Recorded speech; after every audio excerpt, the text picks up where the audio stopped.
time when vast forests stretched endlessly and the wilderness was filled with terrifying wild animals, there lived a cruel hunter. The moment this hunter appeared, not only the deer and wild boars of the forest, but even powerful beasts like tigers and lions would run away in fear. Any travelers who entered the forest were chased away by him.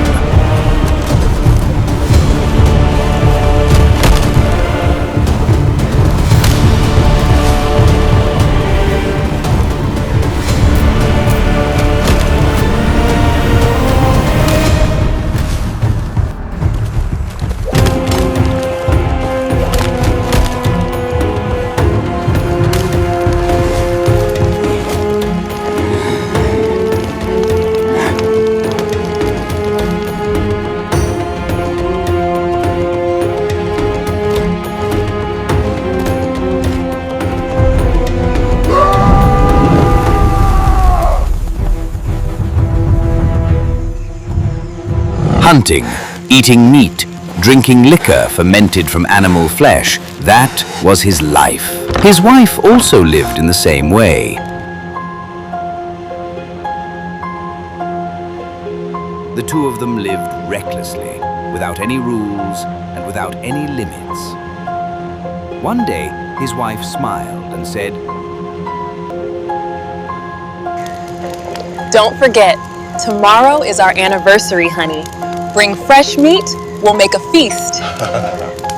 Hearing those words, the hunter took his bow and arrows and entered the deep forest. He thought, animals will come to the river to drink. There I shall hunt and take fresh meat. So he hid near the river and waited. But that day, not a single creature came. As the sun set, darkness spread everywhere. It was the night of Amavasya. The sky had no moon, and the forest fell into deep silence. After waiting for long, the hunter grew weary. Climbing a great tree with the help of a rock, he sat upon its branches. To keep himself awake, he plucked the leaves one by one and dropped them below. From the water pouch tied at his waist, drops of water slowly fell to the ground, one after another. At the sacred time of Brahma Muhurta, a small sound was heard. A deer came near the river to drink water. The hunter immediately placed an arrow on his bow and aimed at it. Meanwhile, his wife also arrived there. Since he had not returned home the entire night, she came into the forest. "What are you waiting for? Kill them before they run away!" She too stepped on the same rock, climbed the tree, and took the bow and arrows. At that moment, she also began to hear the words of the deer. Just then, the deer's wife stepped forward and said something. Wait, are they talking? Can you hear it too? I hope I didn't eat some crazy mushrooms.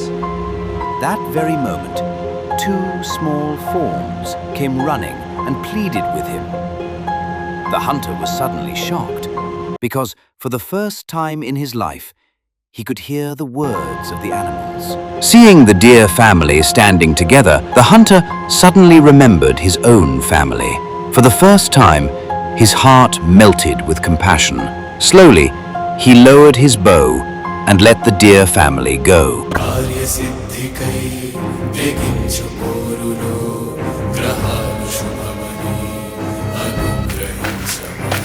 At that very moment, the great sage Agastya arrived there. Perceiving their silence, he understood everything through his divine vision and began to speak. What you don't know is this. Beneath that tree lies a sacred Shiva lingam. All night, while you stayed awake waiting for animals, the bilba leaves you kept dropping fell upon that lingam, and the drops of water dripping from the leather pouch tied to your waist, they too fell upon the Shiva lingam. Without even realizing it, on the holy night of Kartika Amavasya, you worshipped Lord Shiva. Because you unknowingly worshipped Shiva, and your wife too touched the lingam while climbing it. Both of you were blessed with compassion, mercy, and love. That is why your hearts have changed. Swami, We climbed by stepping on that rock. Sorry, actually on Lord Shiva. Didn't it make him angry? Is not the leg a part of your own body?